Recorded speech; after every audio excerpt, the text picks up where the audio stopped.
నమస్తే రమగారు. నమస్తే జయ. రమగారు, మీరు బాగా తెలివైన వారు, అలానే తెలివి తక్కువ ఉన్నవాళ్ళు. ఇలాంటి స్టోరీస్ చాలా చెప్పుకున్నాం. ఈరోజు బాగా తెలివైన వాళ్ళు, వారికి సంబంధించిన కథ ఏదైనా చెప్పండి. మనం కొన్ని సినిమాల్లో చూస్తాం, హీరో భలే ఊహించేస్తాడు కదా. ఏం జరిగిందో ఊహిస్తాడు, ఏం జరగబోతుందో జరగబోతోంది కదా. ఇప్పుడు ఒక సీన్ చూసినప్పుడు ఒక వస్తువు అక్కడ పడిందంటే ఈ వచ్చిన వాడు ఇటు కొడితే అది అక్కడికి వెళ్ళి ఇక్కడ పడింది అనమాట. దాని తర్వాత సీన్ ని ఊహిస్తారు. అవి డిటెక్టివ్ మూవీస్ లో ఎక్కువ చూస్తాం. ఏం జరిగిందో డిటెక్టివ్ కాదు, హీరోలు సూపర్ బాయ్స్ గా ఉండే హీరోల సినిమాల్లో కూడా ఈ మధ్య 2-3 సినిమాలు నా ఫేవరెట్ డైరెక్టర్ గారి సినిమాల్లో కూడా కనపడ్డాయి. అవి నాకు ఎవరు రమగారు చెప్పను, ఊహించుకోండి. సీన్ బట్టి ఇది ఇలా జరిగి ఉంటుంది అని ఊహించడానికి అనమాట. దాని మీద ఒక మంచి తెలివైన కథ ఒకటి చెప్దాం. ఒక ఊళ్ళో ఒక 3 అన్నదమ్ములు ఉండేవాళ్ళు. చాలా చిన్న పల్లెటూరు అది. అయితే వాళ్ళ అమ్మా నాన్న గతించాక వీళ్ళు ఈ ఊళ్ళో ఉండకూడదు అనుకున్నారు. వాళ్ళు ఏంటంటే పిచ్చి తెలివైన వాళ్ళు. ఊళ్ళో అందరూ వీళ్ళ కష్ట తెలుగులు ఉన్నాయి, వీళ్ళు ఈ ఊళ్ళో ఉండవలసిన వాళ్ళు కాదు, ఇక్కడ మట్టికొట్టుకుపోతారు పల్లెటూళ్ళలో.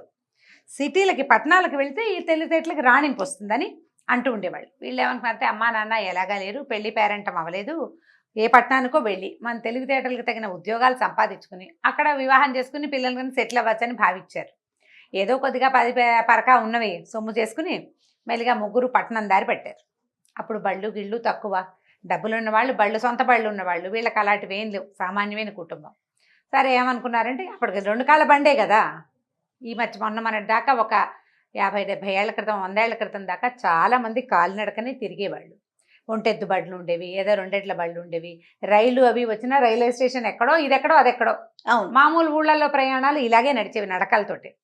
సరే వీళ్ళు 3 ఓ దారిని పోతున్నారు. ఇవి వెళ్తూ ఉంటే అడవి దారిలో ఒక ఆయన కనపడ్డాడు. కొంచెం పెద్ద మనిషి, చక్కగా బట్టలు అవి ఖరీదైన బట్టలు. ఆయన హైరాన్గా నడుస్తూ, బాబు గుర్రం ఎక్కడైనా కనపడిందా అన్నారు. పెద్దవాడు అన్నాడు, ఈ దారినే వెళ్ళింది అన్నాడు. రెండో వాడు అన్నాడు, దాని కుడికన్ను గుడ్డిది కదండి అని అడిగాడు. ఆయన అవునవును ఈ దారే వెళ్ళింది బాబు, తప్పిపోయింది, దాని కన్ను గుడ్డిది, కుడి కన్ను కనపడదు దానికి. సరే మూడో వాడు అన్నాడు, దాని మీద ఓ పిల్లాడు ఉన్నాడు కదండి అన్నాడు. ఈయన అవును బాబు పిల్లాడు ఉన్నాడు, మా పిల్లాడే, ఎక్కడ చూసారో చెప్పండి అన్నాడు. మేము చూడలేదండి అన్నారు 3. అదేమిటి మీరు ఇన్ని గుర్తులు చెప్పారు, చూడకపోవటం ఏంటంటే మా తెలివితోటి చెప్పామండి అన్నారు. అనగానే ఆయన కొళ్ళు మండిపోయింది. తెలివితోటి గుర్రం ఈ దారే వెళ్ళిందని, అది దానికి ఒక కన్ను గుడ్డిదని, దాని మీద ఓ పిల్లాడు ఉన్నాడని ఎలా చెప్తారు? ప్రశ్న బాగుంది కదా. మీరే నా గుర్రాన్ని దాచేశారు, నా పిల్లాడిని ఏదో చేశారు, ఇచ్చేయండి నా గుర్రాన్ని నా పిల్లాడిని అని. వీళ్ళు మా తెలీదు, మేము చూడలేదు, తెలివితేటలతోటే చెప్పాము. ఎలా? అక్కడి నుంచి పదండి రాజుగారి దగ్గరికి వెళ్దాం, పట్టణం రాజుగారి బిల్డింగ్ దగ్గరలోనే ఉంది అని చెప్పేసి అరిచి కేకలు పెట్టాడు. వాళ్ళు ఎవరో 2-3 వెనకాల పరిగెత్తుకొచ్చారు. అందరూ కలిసి ఈ 3 కుర్రాళ్ళని రాజుగారి దగ్గర, ఆ జమీందారు గారి దగ్గరికి లాక్కుపోయారు. పెద్ద దివాణం అది, 4 పక్కల తలుపులున్నాయి. ఈ 3 లోపల తీసుకెళ్లారు. ఆయన వచ్చిన ఆయనేమో ఏడుస్తూ, అయ్యా నా గుర్రం మీద నా పిల్లాడు ఎక్కువ ఉన్నాడండి, గుర్రం కాస్త పరుగు తీసేసిందండి, వీళ్ళు కనపడ్డారు, వాళ్ళేమో ఈ గుర్రం ఈ దారినే పోయిందంటారు, పిల్లాడు ఉన్నాడు కదా అంటాడు, దాని కన్ను గుడ్డిది కదా అంటాడు. గుర్రాన్ని ముట్టుకోకుండా చూడకుండా దాని కన్ను గుడ్డిదని ఎట్లా తెలుస్తుందండి? గుర్రం దగ్గరికి వెళ్తే కదా దాని గుడ్డిదని తెలిసేది. అలవాటైన వాడికి తెలుస్తుంది, కొత్త వాడికి దాని కన్ను గుడ్డిదని ఎలా తెలుస్తుంది? వీళ్ళు ఏదో గుర్రాన్ని చేసి నా పిల్లాన్ని మాయం చేసి ఇట్లా చేస్తున్నారని ఆయన లబోదిబోమని గోల పెట్టాడు. గోల పెట్టేసరికి ఈయన ఏమయ్యో చూస్తుంటే మంచి వాళ్ళే ఉన్నారు, చెప్పండి సమాధానం ఎలా చెప్పారు మీరు? మేము చూడలేదని వీళ్ళు బతుకుంటారు అంటే మా తెలివితేటలతో చెప్పామండి అన్నాడు. ఏం తెలివోయ్, అదేం తెలివి, ఇలాంటి విషయాలు ఎలా తెలుస్తాయి తెలివితోటి అనేసరికి ఎందుకు తెలియదండి, గుర్రం కాలు గుర్తులు కనపడుతున్నాయి అంటే అది ఈ దారినే వెళ్ళినట్టు ఒకటి అయిందా. తర్వాత కుడివైపు ఉన్న ఆకులన్నీ ఎడమవైపు ఉన్న ఆకులన్నీ మేసున్నట్టున్నాయి. కుడివైపు చూడలేదు కాబట్టి అది కుడివైపునున్న ఏ గడ్డి అది కొమ్మలు అవి పీకలేదు. ఆ దారిలో గుర్రం వెళ్ళిన దారిలో అదేం చేసింది, ఎడమవైపుకి మొహం తిప్పి అందిన ఆకులు అలమలన్నీ పీక్కుని తింది. మేకలు, గుర్రాలు, గొర్రెలు అవి తింటే మేక మేసినట్టు గుర్రం మేసినట్టు తెలుస్తుంది. అవగాహన, కొంచెం దృష్టి దాని మీద పెడితే, ఫోకస్డ్గా చూస్తే. గుర్రం నవిలింది ఆకులు. ఇప్పుడు మేక అనుకో భూమికి జానడి ఇంతే ఉంటుంది, గుర్రం ఎత్తుగా ఉంటుంది కదా, ఎత్తుగా ఉన్న వైపు ఆకులు ఎడం వైపు అన్నీ మేసినట్టు దానికి అందిన కొమ్మ అందినట్టు లాక్కుంటూ పోయింది. నవ్వులుకుంటూ తింటాయి కదా గుర్రాలు. కాబట్టి ఒకటి. అక్కడి నుంచి పిల్లాడు ఉన్నాడంటే ఈ పక్కనున్న నది దగ్గర గుర్రం గిట్టలు, చిన్న పిల్లాడి పాదాల గుర్తులు కనపడుతుంది. పిల్లాడో పిల్లో, మగ పిల్లాడని ఊహించాం. గుర్రాల మీద ఆడపిల్లలు ఉండరు కదా, మగ పిల్లలు ఎక్కుతారు. ఇలా మేము ఊహించామండి. అంతే తప్ప అంతేగాని మేము ఆ గుర్రాన్ని చూడలేదు, దాని మీద పిల్లాన్ని చూడలేదు. నది ఒడ్డున మేము మంచినీళ్ళు తాగడానికి వెళ్ళినప్పుడు కనపడ్డాయి. ఒక గుర్రం కాలు గుర్తులు ఉన్నాయి, పిల్లాడి కాలు గుర్తులు ఉన్నాయి. వాళ్ళిద్దరూ ఆ నదిలో నీళ్లు తాగుంటారు. చెరువు దగ్గర, నది కాదు అది చెరువు. చెరువుకి ఎట్లా ఉంటుంది, సినిమాటిక్గా ఉండవు చెరువులు. నీళ్ళు లోపలికి ఉంటే వీళ్ళు గట్టి దిగి అక్కడ 4 అడుగులు నడవాలి. అడుగులు గుర్తులు పడతాయి. ఇంకెవరు అక్కడికి రాకపోతే గుర్తులు అలాగే ఉంటాయి. అడవుల్లో తెగ తిరిగేస్తారు ఆ జనం, తక్కువ ఉంటారు కదా. కాలు గుర్తులు కనపడతాయి. గుర్రం పక్కనే కుర్రాడు కాళ్ళు ఉన్నాయంటే ఖచ్చితంగా వాళ్ళిద్దరూ కలిసి వచ్చారు. మంచినీళ్ళు తాగారు, వెనక్కి ఎక్కారు. మళ్ళీ వాడు గుర్రం ఎక్కాడు, గుర్రం వెళ్ళిపోయింది. దాని కుడికన్ను గుడ్డిది, అందుకని ఎడం వైపువే మేసున్నాయి. ఈ దారినే కాలు గుట్టలు కనపడతాయి. ఇంకేవి రాలా వెహికల్స్. అప్పుడు అసలు బళ్ళు సైకిళ్ళు అవి కూడా లేవు కదా. గుర్రాలు అవి నడిస్తే తెలుస్తాయి. పులివి పగ్మార్క్స్ అవి కూడా అడవుల్లో అలాగే గుర్తుపడతారు.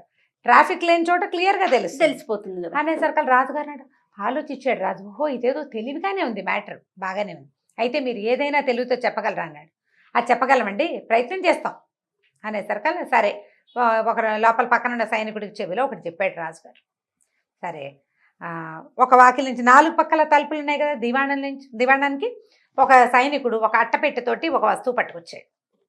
అందులో ఏమున్నాయో మీ తెలివితోటి చెప్పండి అంటే పెద్దవాడు అన్నాడు, అది కొంచెం తేలికైన వస్తువు అండి అన్నాడు. ఎలా తెలుస్తుంది? మోసేదాన్ని బట్టి కదా, బరువు మన అబ్జర్వేషన్కి తెలిసిపోతుందా?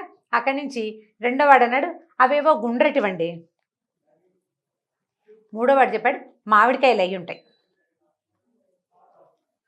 ఓపెన్ చేసి చూశారు. ఇంత అట్టపెట్టెలో ఒక 1/2 డజన్ మామిడికాయలు ఉన్నాయి. ఓకే. రాజు ఆశ్చర్యపోయాడు, ఎలా తెలిసిందే అని. ఏముందండి అబ్జర్వేషను, బరువుగా ఉంటే అని మోసేవాడు, వాడు ఇలా పుచ్చుకొస్తున్నాడంటే అది బరువు లేదన్నమాట. ఒకటి. అక్కడి నుంచి తెస్తుంటే వస్తువు కదిలి డరడరని శబ్దం వస్తుంది. గుండ్రటివి కాబట్టి కదులుతాయి. బల్లపరుపుగా ఉండే వస్తువు అయితే కదలదు, గుండ్రదైతే కదా దొర్లే. అంతే, దొర్లేని శబ్దం వినపడుతోంది కాబట్టి చెవులు కన్ను పనిచేస్తున్నాయి వాళ్ళకి బాగా ఫోకస్డ్గా. గుండ్రటివి. వాడు తూర్పు వైపు వాకిట్లోంచి వచ్చాడు. తూర్పున పెద్ద మామిడి తోపు ఉంది. మామిడికాయల కాలం. వాసన తెలుస్తుంది, అది వాసన తెలుస్తుంది. మామిడికాయ ఫ్రెష్గా తుంపంగానే ఒక 1/2 డజన్ మామిడికాయ తింటే దాని సొనవాసన వస్తుంది. అవును. ముట్టుకోకుండా దాన్ని ఓపెన్ చేయకుండా అందులో ఏముందో చెప్పగలిగారు వీళ్ళు. రాజు ఆశ్చర్యపోయాడు, ఇదేం ప్రజ్ఞ. మరి ఇప్పుడు ఆ పిల్లాడు గుర్రం మీద ఉన్నాడు, అతను ఎట్లాగో ఈ పిల్లాడు అన్నాడు. ఈ పాటికి ఇల్లు చేరిపోయి ఉంటారండి. గుర్రము పరిగెత్తల, హ్యాపీగా నడుస్తోంది. దాని కాళ్ళు దూరంగా పడలేదు, కొంచెం దగ్గరగానే పడ్డాయి. పిల్లాడికి ఇల్లు దారి తెలుసు. వాడు చెరులోకి తీసుకెళ్ళి దీనికి గుర్రానికి నీళ్లు పెట్టాడంటే గుర్రానికి ఇల్లు దారి తెలుసు, కుర్రాడికి ఇల్లు దారి తెలుసు. కాసేపు తిరిగి పెద్దవాళ్ళు వద్దంటారని వాళ్ళకి అంతకన్నా పరిగెత్తాడు. అది నిదానంగా నడుస్తూ ఈ వాటికి ఇంటికి వెళ్ళిపోయి ఉంటుంది అన్నారు. ఇంతలో ఇంటి దగ్గర నుంచి ఒక పాలేరు పరిగెత్తుకొచ్చాడు. అయ్యగారు గుర్రం మీద చిన్నబాబు వచ్చేసాడండి అని. సభలో ఉన్న వాళ్ళంతా ఆశ్చర్యపోయారు. ఊరి వీళ్ళ తెలివి ఎలా ఇంత తెలివిగా ఎలా చెప్పారంటే, ఇందులో తెలివి ఉందా, అబ్జర్వేషన్ ఉందా? అబ్జర్వేషన్ ఉంది, పూర్తిగా అదే. సందర్భాన్ని అబ్జర్వ్ చేసి ఇది అయి ఉంటుంది అని ఊహించగలగటమే తెలివి. అంతే. అస్సలు కంటితో చూడకుండా తెలివిగా ఎలా చేసేస్తారు ఎవరైనాను? కంటితో చూసి అక్కడున్న పరిస్థితులను బేరీజ్ వేసి ఇది అయ్యి ఉండొచ్చు అని చెప్పగలిగేది ఒక రకమైన డిటెక్టివ్ల స్ఫూర్తి, వాళ్ళదే ఆ ఐడియాస్. సో ఈ రాజుగారు వీళ్ళని చాలా ఆశ్చర్యపోయి ఈ ముగ్గురిని తన దివాణాల్లోనే మంచి పనిలో కుదుర్చుకున్నారు. ఏ పెద్ద మంచి తాలూకు కొడుకుని చూసామని చెప్పారు. ఆయనకున్న ఒక పిల్లని ఈ ముగ్గురు అన్నదమ్ముల్లో ఒకడికి ఇచ్చి పెళ్లి చేశాడు కూడా తర్వాత కాలంలో. వీళ్ళు చక్కగా ఉద్యోగాలు సంపాదించుకుని చాలా బాగా ఆ ఊళ్ళోనే ఉంటూ తమ పల్లెటూరికి మంచి పేరు తెచ్చారు. ఆ ఊరు నీళ్లు తాగితే ఇలా తెలివితేటలు వస్తాయని చెప్పుకునే వాళ్ళట. ఏ ఊరు రమ్మగారు? ఏమో తెలివిగల ఊరు ఏదో, అంతే. అది మీ ఊరైనా కావచ్చు, మా ఊరైనా కావచ్చు, అంతే. తెలివితేటలు ముఖ్యం. అదే కదా. బాగుంది, చాలా బాగుందండి, మంచి తెలివి కథ. రైట్ రామ్ గారు, ఇంకొక స్టోరీతో మళ్ళీ కలుద్దాం. నమస్తే. తప్పకుండా చేయ. నమస్తే. ఇక ఈ వీడియో కనుక మీకు నచ్చినట్లయితే లైక్ చేయండి, షేర్ చేయండి. మరిన్ని ఇంట్రెస్టింగ్ వీడియోస్ కోసం మా ఛానల్ని సబ్స్క్రైబ్ చేసుకోండి.